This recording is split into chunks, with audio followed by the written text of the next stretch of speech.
Damai sejahtera yang dari Allah Bapa yang melampaui segala akal dan pikiran, itulah yang memberkati engkau sekalian di dalam nama Kristus Yesus Tuhan kita. Amin. Saudara-saudara yang dikasihi Tuhan Yesus, Horas. Kurang semangat, Mbah. Horas. Mantap, mau ngasongoni si Boris pelau dok. Berbahagialah karena saat ini Tuhan masih senantiasa mengasihi kita. Kasih sayangnya juga yang menghantar tibakan kita dari berbagai tempat bersekutu di gereja ini untuk memuji dan memuliakan Tuhan lewat ibadah kita pada minggu ke-8 setelah Trinitatis yang diterangi oleh satu tema yang besar, yaitu mata Tuhan tertuju kepada mereka yang takut akan Dia. Saudara-saudara, tentramkanlah hati dan pikiranmu. Terimalah firman Tuhan yang diambil dari kitab para pemazmur. Pasal yang ke-33 ayat yang ke-12 sampai yang ke-22 saya baca buat kita sekalian. Dengarkanlah firman Tuhan. Berbahagialah bangsa yang Allahnya ialah Tuhan, suku bangsa yang dipilihnya menjadi miliknya sendiri. Tuhan memandang dari surga, Ia melihat semua anak manusia. Dan dari tempat kediamannya Dia menilik semua penduduk bumi. Dia yang membentuk hati mereka sekalian, yang memperhatikan segala pekerjaan mereka. Seorang raja tidak akan selamat oleh besarnya kuasa. Seorang pahlawan tidak akan tertolong oleh besarnya kekuatan. Kuda adalah harapan sia-sia untuk mencapai kemenangan, yang sekalipun besar ketangkasannya tidak dapat memberi keluputan.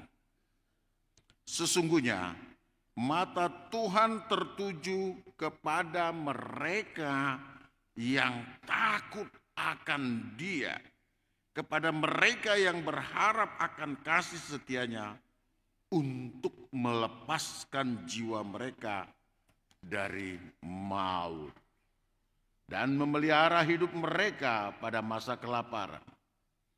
Jiwa kita menanti-nantikan Tuhan, Dialah penolong kita dan perisai kita. Ya, karena Dia hati kita bersuka cita. Sebab kepada namanya yang kudus itu kita percaya. Kasih setiamu ya Tuhan kiranya menyertai kami seperti kami berharap kepadamu. Sampai di sana pembacaan firman Tuhan. Saudara-saudara yang dikasihi Tuhan Yesus Kristus, di sana kita jelas melihat adanya satu doksologi atau satu kesaksian yang luar biasa daripada Daud, seorang yang rapuh, yang awalnya bahkan keluarganya juga tidak memandangnya ketika akan terjadi pemilihan raja. Yang disodorkan oleh orang tuanya hanya saudara-saudaranya yang kuat, yang besar. Tapi saudara, seorang yang kecil, tapi dengan wajah yang bercahaya, akhirnya dipakai oleh Tuhan untuk menjadi pemimpin bangsa Israel. Dan lebih dari itu, orang yang kecil itu, yang tidak dianggap itu, yang rapuh itu, bahkan berhasil mengalahkan kekuatan yang dahsyat, yang pada saat itu sangat ditakuti. Seorang panglima perang, yaitu Goliat. Jadi saudara-saudara yang dikasihi Tuhan Yesus Kristus, sesungguhnya kita mesti menyadari bahwa apapun yang ada di bumi ini, alam semesta ini beserta dengan isinya, termasuk saudara dan saya, adalah milik Tuhan. Dan Tuhan tahu di mana kita berada. Bahkan jauh dari isi hatimu yang terdalam, Tuhan tahu. Engkau sedang apa sekarang? Apakah di dalam ibadah ini engkau terpusat kepada Tuhan? Atau sedang berkolaborasi atau sedang berkomunikasi dengan yang lain-lain? Atau mungkin juga sedang ngantuk. Ya kan? Karena memang apa? Kalau ditanya kenapa kamu kalau sudah dalam ibadah di gereja suka mau tertidur? Maka banyak yang menjawab, sedang di rumah sendiri enak tidur ramang. Apalagi di rumah Bapak katanya. Ya toh? Sugari di jabu ni tabu mudum, balamu di jabu itu amang ni main. Ini kadang-kadang jawaban-jawaban ngeles seperti ini untuk membenarkan apa yang sering kita lakukan. Seolah-olah itu menjadi satu kebiasaan atau perbuatan yang bisa kita benarkan. Jadi saudara-saudara yang kasih Tuhan Yesus Kristus, ketahuilah apapun yang ada di bumi ini milik Tuhan, termasuk kita. Dan Tuhan tahu di mana Dia meletakkan apa saja pun yang ada di bumi ini. Dan oleh sebab itu, marilah kita menimbulkan kesadaran bahwa kita bekerja dan berkarya di bumi milik Tuhan. Kalau kita tahu bahwa kita sedang bekerja dan berkarya di bumi milik Tuhan, dan kesadaran itu masing-masing muncul di antara kita, maka tentunya saudara harus dipenuhi ucapan syukur. Karena apa? Karena Dia masih berkenan membiarkan kita melakukan pekerjaan apapun itu. Dan Tuhan tentu tahu saudara suka sesuatu yang baik. Apakah harta, apakah mobil mewah, atau kapal pesiar, ya kan? Kan ada aja orang yang ingin punya kapal pesiar walaupun hanya angan-angan. Apakah villa yang baik, yang cantik di Bogor ya kenang ya? Dan lain sebagainya.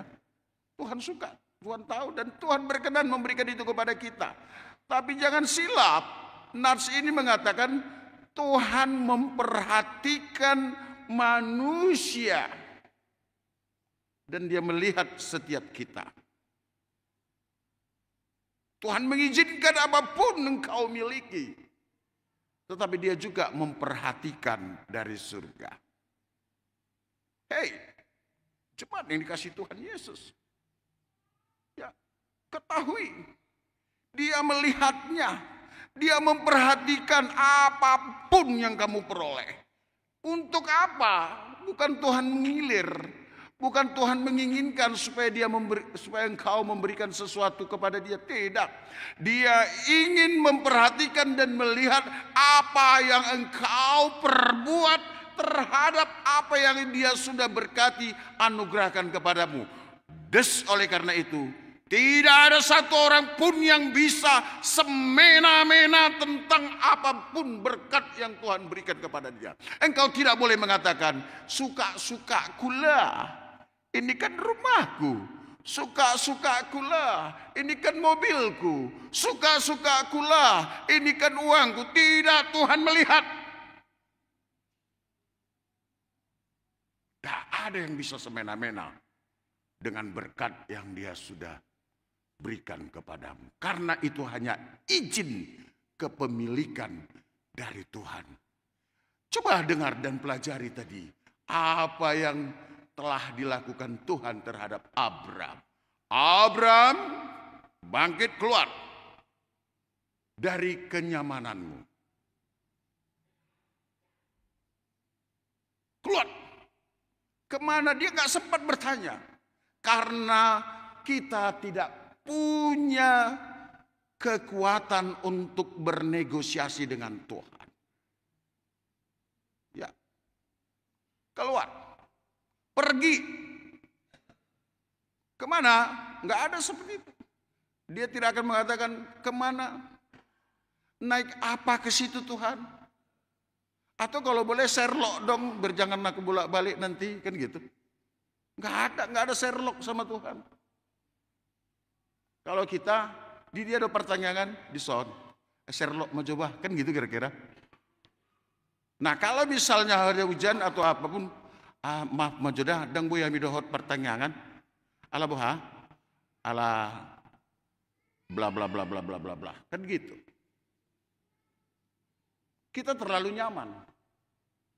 Kita terlalu sering mengabaikan apa yang harus kita lakukan. Sekali lagi jemaat yang dikasihi Tuhan Yesus, Tuhan memperhatikanmu.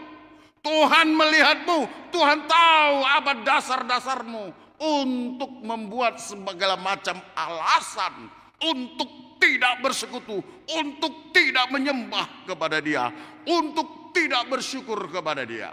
Dia lihat itu. Dia perhatikan. Bah, 4 tahun. Ini katanya kan?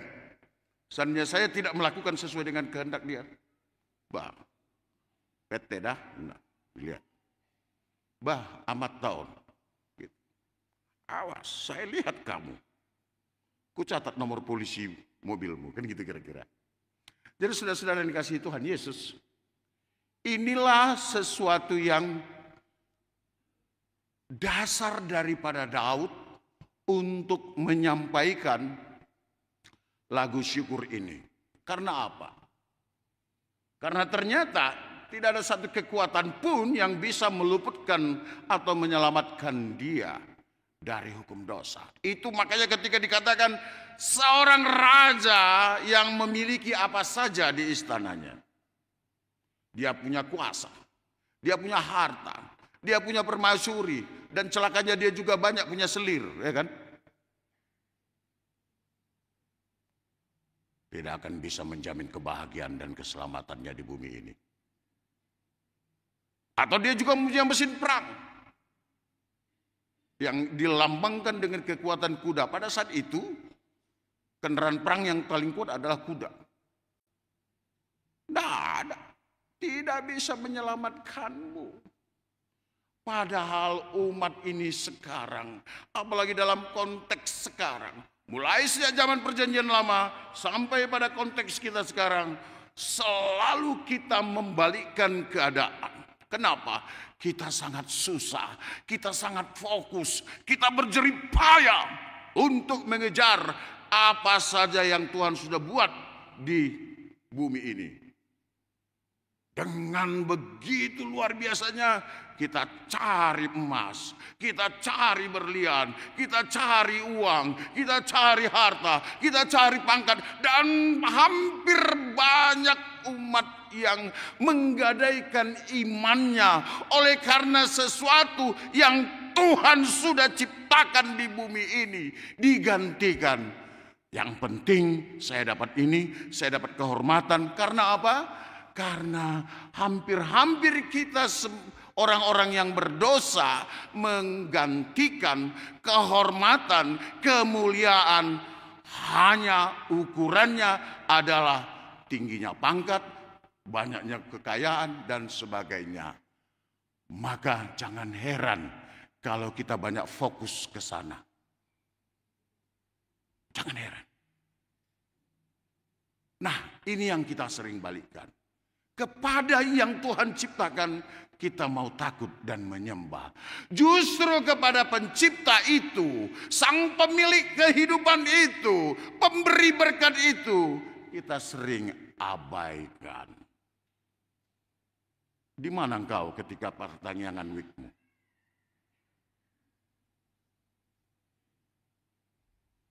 Di mana? Akankah kau menjawab, enggak sempat mang. Dauhamia mang, gitu kan?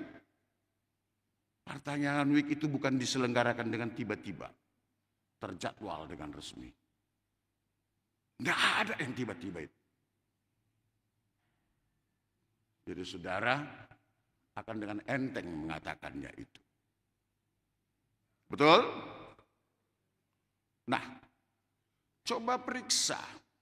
Seringkali kita bermain-main dengan Tuhan.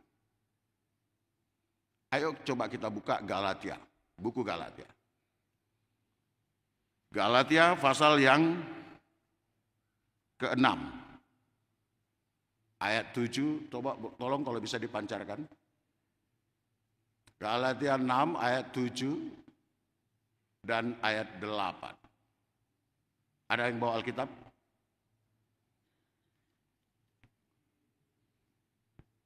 Kita baca bersama-sama. 1, 2, ya.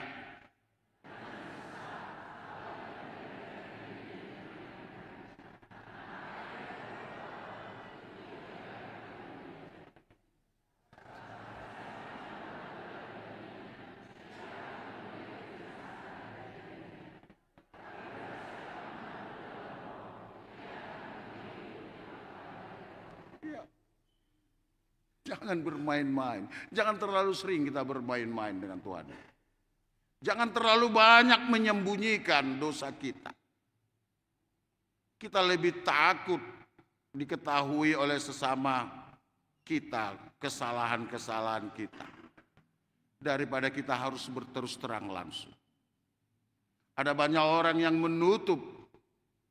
menutupi.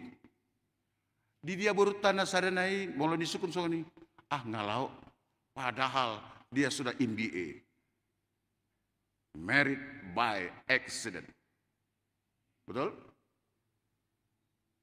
Banyak yang menutup-nutup ini. Jangan-jangan warga gereja kita juga sudah banyak yang seperti itu. Kenapa?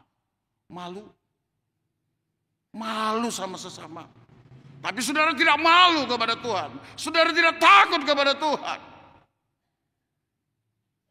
Ini yang membuat kita susah. Buat sadang roh amata di pesta todong adang sanga. Kenapa? Marbadai. Dang marsiat Tuhan akan sekeluarga. Dulu di halak Batak adong istilah pajupang di Tanorara. Kenapa setelah ada kekristenan masih ada seperti itu? Adong dosongoni? Tohodo? Itu bermain-main dengan siapa? Dengan Tuhan kita. Karena ajaran Tuhan kita itu adalah kasihi Tuhanmu, kasihi. Kalau saudaramu pun tidak bisa engkau kasihi, bagaimana mungkin kau mengasihi yang lain? Molo tuedam, Tuhan anggim, ikon pajupak kau di Tanorara. Bagaimana mungkin kau bisa berjumpa doh tuatai? Karena kau berangkat dari dunia ini penuh dengan kebencian. Adong do nasongoni nasomarsiat tuan dot keluargana. Tohodo. Adong do siak kamu nuaing dison. Alah. Betul? Ayo salam kiri kanan, damai sejahtera atasmu. Ayo. Salam kiri kanan, damai sejahtera atasmu. Itu dah. Karena apa? Hanya dengan damai sejahtera kita bisa melupakan kekurangan orang lain. Ya kan? Setuju? Ya. Apa gunanya engkau menumpuk-numpuk perkara di hatimu, menumpuk-numpuk sakit hati di hatimu, lalu engkau tidak berupaya mengeluarkannya? Bagaimana engkau menikmati firman Tuhan? Karena setiap kali kau menerima firman Tuhan, kau akan bertemu, kasihilah dia, kan gitu. Maka saudara-saudara, orang yang tinggal di dalam Kristus dan yang takut akan Kristus adalah orang yang selalu diperhatikan Tuhan. Ketahuilah, Yesus juga mengatakan, barang siapa yang tidak mau tinggal di dalam dia. Apa kata Yesus? Mari buka Yohanes 15. Ini bukan kata Mang Pendeta si tanggang ya. Apa kata Yesus terhadap orang yang tidak mau tinggal di dalam Kristus? Mari buka Yohanes 15 ayat yang kelima dan keenam. Coba tolong dipancar. Ya. Sudah dope rak majahita stokin. Udah siap? Tarik nafas. Oke, ready? Mari kita baca. 1, 2, ya.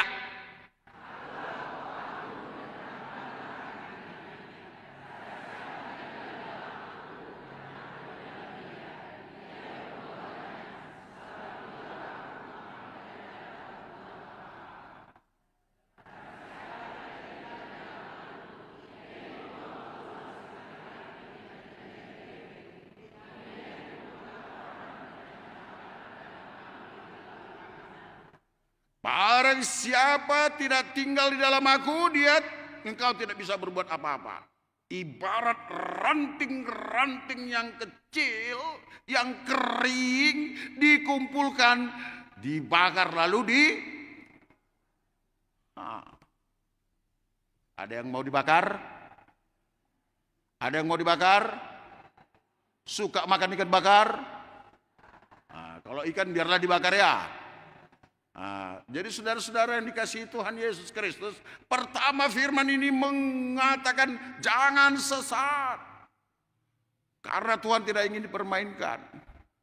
Jangan pikir kalau engkau di luar Kristus, engkau memiliki apa saja yang ada di dunia ini. Tetapi ketika engkau di luar Kristus, hatimu tidak dipenuhi syukur, tetapi hatimu dipenuhi kejahatan, maka engkau akan dicampakkan. Oleh sebab itu firman Tuhan ini mengatakan yang berbahagia adalah mereka yang menjadikan Allah itu Tuhannya, Yesus itu juru selamatnya. Di luar Yesus tidak ada keselamatan. Di luar Yesus tidak ada keselamatan. Ayo bisikkan ke kiri kananmu, saudaraku, di luar Yesus nggak ada keselamatan. 1, 2, ya. Bisikan, sekali lagi bisikan. Nanggo apalah holanita buan nate. Nggak ada keselamatan di luar Yesus. Tung di hobe sude sini portibion, parmianan parsatokinan doon. Ya kan? Karena pada akhirnya kita akan meninggalkan dunia ini. Itu kalau akhirnya kita akan meninggalkan dunia ini, kita akan bersama-sama dengan siapa? Bersama siapa? Bersama dengan Yesus. Tapi apakah kau meninggalkan pesan? Molo mate wanon, terkubur hon mada, rap dohot sibongku. Sibong di sini ya teh? Kerabuku, cincinku, apalagi sertifikat nasapului badisida. Mana tahu nanti di surga supaya kalau ada naik mobil bisa saya gadekan gitu. Nggak ada itu.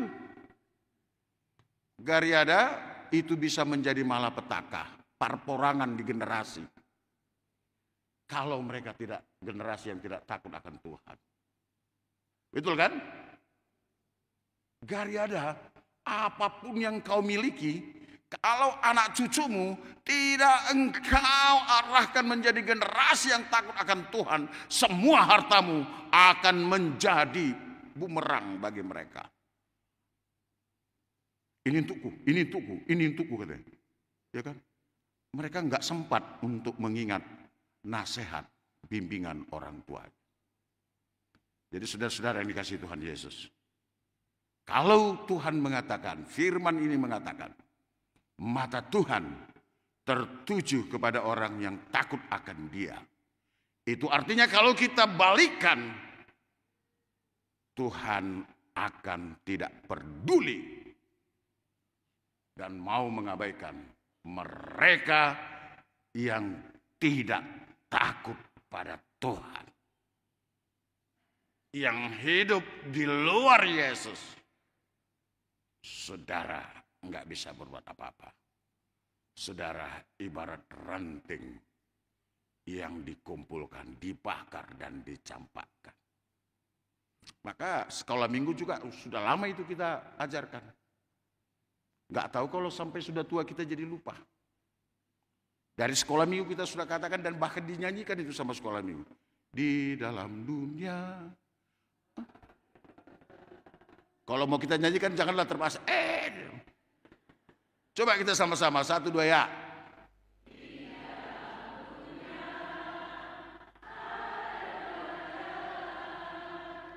Lebar dan sempit, mana kau pilih?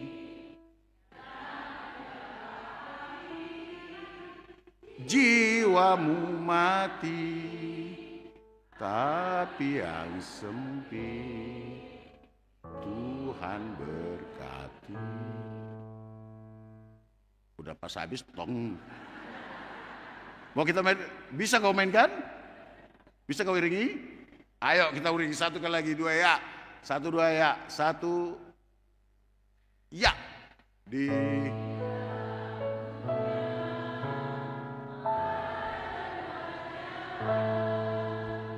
lebar dan sempit, mana kau pilih? Yang lebar api neraka,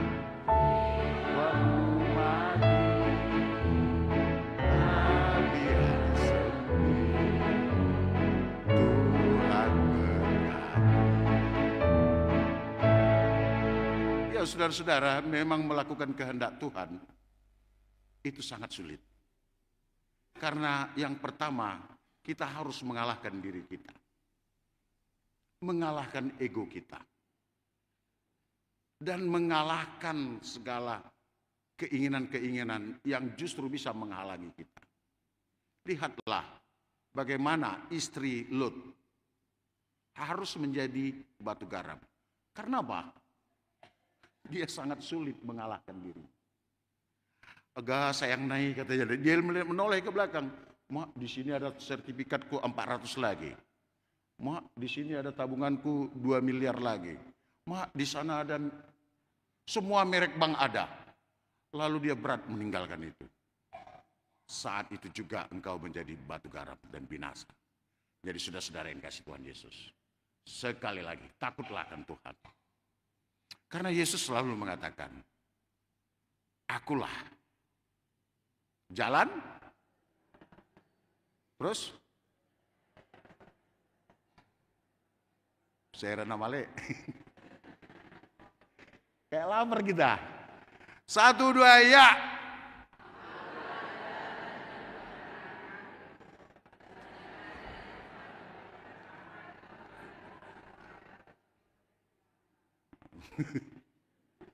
Akulah jalan kebenaran dan tidak ada yang sampai kepada Bapa tanpa melalui aku. Itulah kebahagiaan. Hidup dalam Kristus. Ketika kita semua hidup di dalam Kristus, maka kita akan melihat saudara kita adalah gambar dari Kristus. Kita akan bersaudara dengan dia. Makanya orang percaya itu selalu mengatakan, ya, kita bersaudara di dalam Kristus. Kita satu di dalam Kristus. Ya kan? Dan orang-orang percaya selalu mengatakan, engkau dan aku adalah milik Kristus. Ya, coba kita katakan kiri kanan, salam. Selamat hari Minggu, engkau dan aku adalah milik Kristus. 1, 2 ya.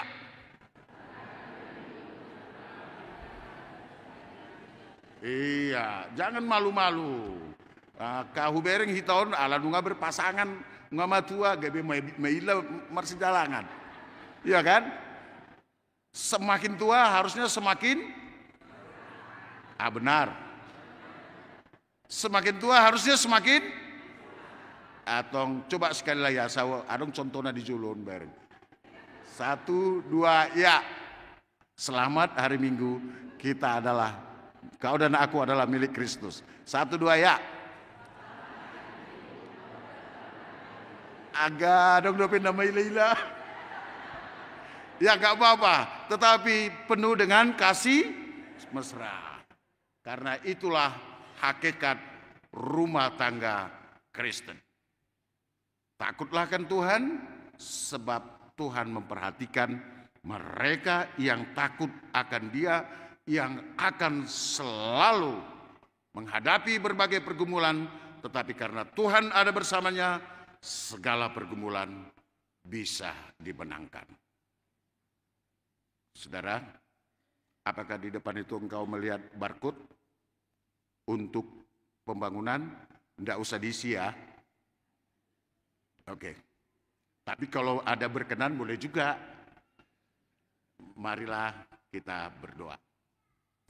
Bapa di surga, terima kasih buat kasih sayang yang Engkau selalu berikan bagi kami. Biarlah kami umat yang selalu hidup dalam kebenaran-Mu, Tuhan. Kami dipenuhi syukur. Dan kami boleh melihat sesama kami adalah orang-orang yang Engkau kasihi. Dan kami boleh berkata, Engkau dan aku adalah milik Tuhan. Marilah kita hidup seturut dengan kehendak-Nya. Bapa, pada saat ini juga kami mengingat saudara-saudara kami yang saat ini lemah oleh karena sakit yang ada di tubuh mereka. Hamba-Mu bersama dengan jemaat-Mu di sini memohon kepadamu, kiranya Engkau memberikan pemulihan bagi saudara kami Amang Pontas Sibagar yang sudah pulang dari rumah sakit. Tuhan, Engkau penuhi sukacitanya dan Engkau pulihkan. Erlando Sibarani, Tuhan, saat ini dia masih dirawat di rumah sakit Hermina. Tolong Tuhan, Engkau memberikan kasih sayang-Mu, jamalah agar dia bersegera mendapatkan pemulihan. Franz Nababan, tolong Tuhan, Engkau pulihkan dia. Victor P. Siahaan, kami bersyukur karena Bapak ini sudah pulang dari rumah sakit, tapi Tuhan, dia sedang dalam pemulihan, semakin Engkau berkati Tuhan. Inang Dorcas Banjar Nahur, Tuhan tolong dan pulihkan dia. Terkhusus juga Amang Rencus Nababan. Saat ini dia lemah di rumah sakit Fatmawati. Ya Yesus, lawatlah dan jamalah. Biarlah segala sakit penyakit tanggal daripada dia. Kami juga berdoa buat saudara kami, keluarga Amang Inang Sintua Lilian Tambunan yang baru berduka, di mana Engkau telah memanggil Amang Agi Tobing dari tengah-tengah keluarga itu. Hapuslah air mata mereka dan Engkau berikan berkat yang daripadamu. Kami juga tidak dapat menyebut satu persatu saudara-saudara kami yang sedang terbaring di rumah sakit atau di rumah atau di mana saja mereka Tuhan. Saat ini hamba-Mu memohon bersama dengan jemaat-Mu, karena Engkau adalah maha hadir dalam segala sudut tempat yang ada di bumi ini. Engkau bisa hadir dengan Roh-Mu yang kudus. Tuhan, kalau kami tidak sebut nama mereka, bukan kami tidak mengasihi, tapi kami ingin membawa ke hadapan-Mu. Kiranya Engkau menanggalkan sakit penyakit dari mereka. Berkati segenap umat-Mu ini Tuhan. Kasihanilah, ampunlah akan dosa dan kesalahan kami. Terima kasih Yesus. Amin.